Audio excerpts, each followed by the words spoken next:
Hello, I'm Anne Kruger. Welcome to Landline. Prime Minister Gillard may have angered Australian apple growers with her endorsement of Kiwi imports during a recent trip across the Tasman. But the reality is that 90 years of protection for the Australian apple industry is over. Quarantine formalities will prevent New Zealand apples from hitting Australian shelves until next year. But already traders have tested the market with about 400 tonnes of Chinese apples this year.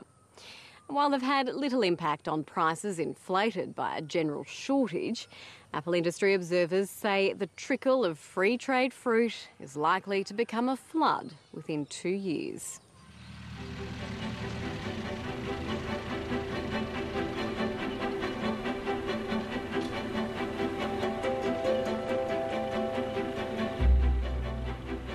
At Bilpin, on the fringe of Australia's largest city, they're preparing to pick the first of this year's apple crop.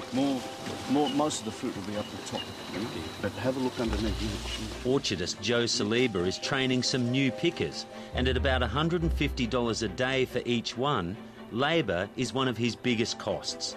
But now he must compete with Chinese apples harvested by workers paid just $3 or $4 a day. No, look, their labour costs are nowhere near ours, and we just like a level playing field, and so look, it's pretty hard to compete. Oh, well, it's just another hurdle for us, really.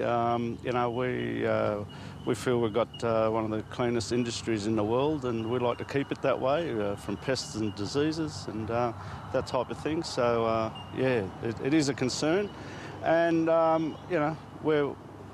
We've got enough fruit here to supply the country and other countries, and, we just want to keep it clean, as it has been for years. Australia's apple industry is under threat.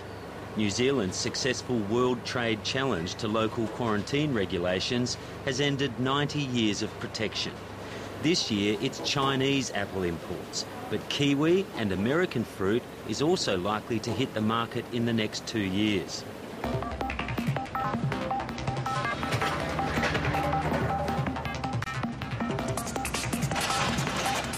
At Australia's biggest produce markets in Sydney, traders have sold most of about 400 tonnes of Chinese apples shipped to Australia this year.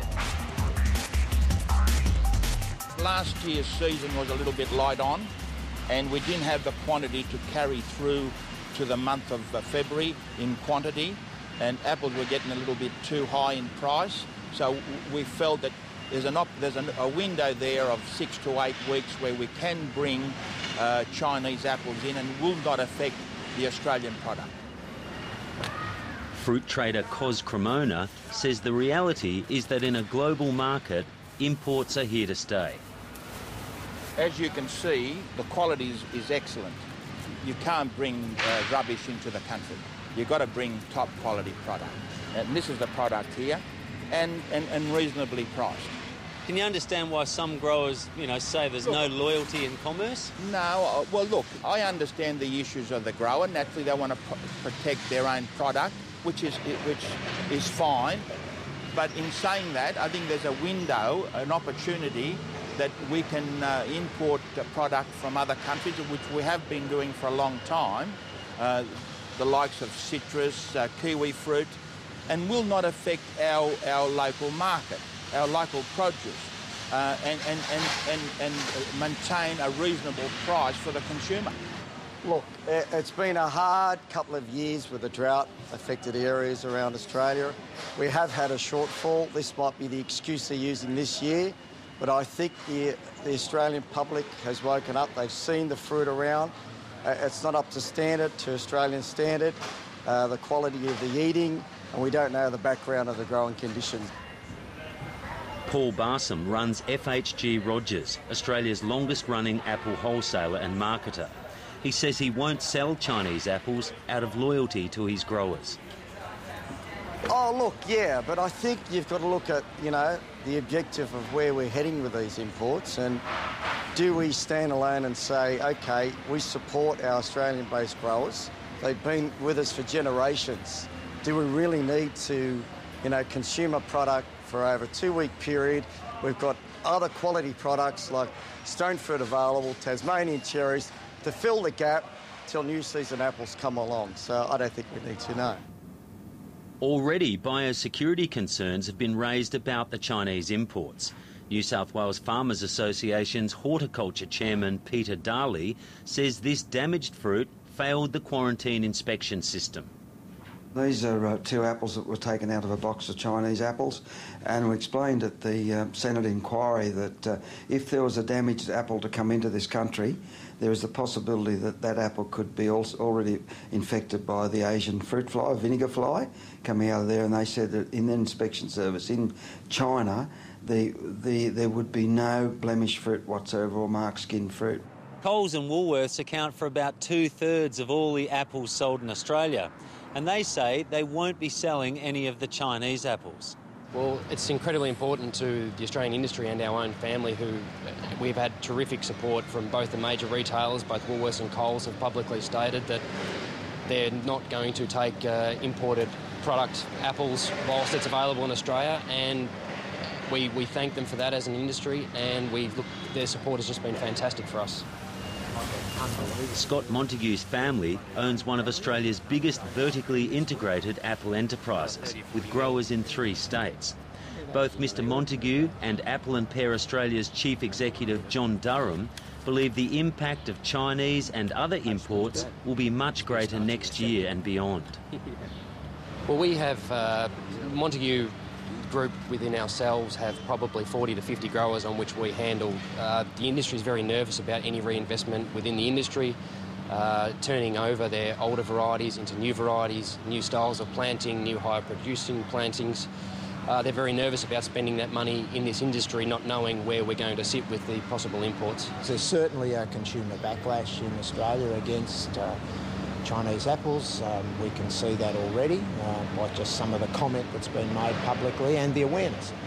But I think as time goes on and the sensitivities aren't there, those traders will be wanting to ramp up their businesses so that in that Chinese season, which will be October through till January, there'll be more and more product come out of China.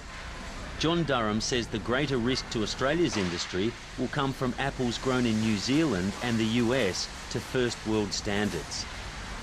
New Zealand apples are very, very similar to our own in terms of the growing method, production methodologies, the quality parameters that they have to meet, and likewise for the American production. So, and of course, Australian consumers are now consuming, in round figures, about 30% of our crop is in Granny Smith, and the other 30% is another 30% in Pink Lady, and those are the favourites of Australian consumers. There's not a lot of production of Granny Smith in New Zealand. There's a little bit of production of Pink Lady. Likewise in the US, Granny Smith, there is some production there, and Pink Lady too. So probably America's a big challenge for the industry when they come on stream because they're counter-seasonal.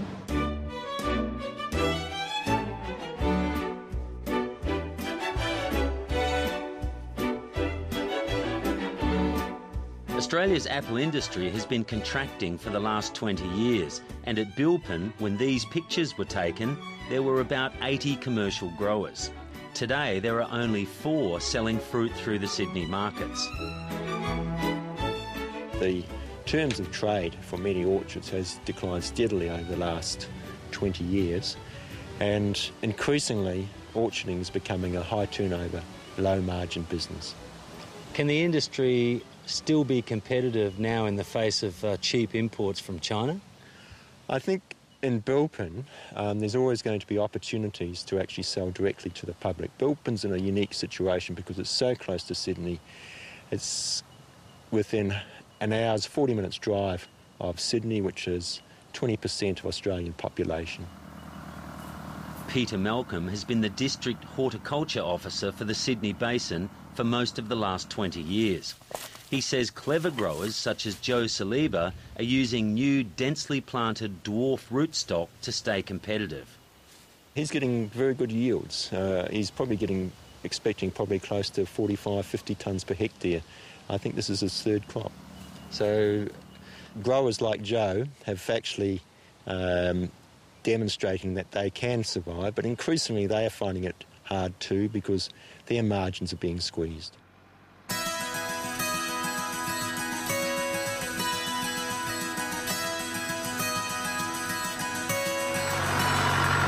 On their 23-hectare mixed orchard, Simon and Margaret Tadros produce about 250 tonnes of apples and are among the first growers to land fruit in Sydney each year. Becoming harder every single solitary year. You've got so many elements to compete with nowadays. We've got the importation of Chinese apples. You've got the rising costs of everything. And we're still basically getting the same price for our fruit that we were years and years ago. So it's just getting harder and harder every year. The extended Tadros family relies on a retail outlet and value-adding its seconds by making apple pies. Now, like other small bilpin growers, they're hoping they can cash in on a growing pick-your-own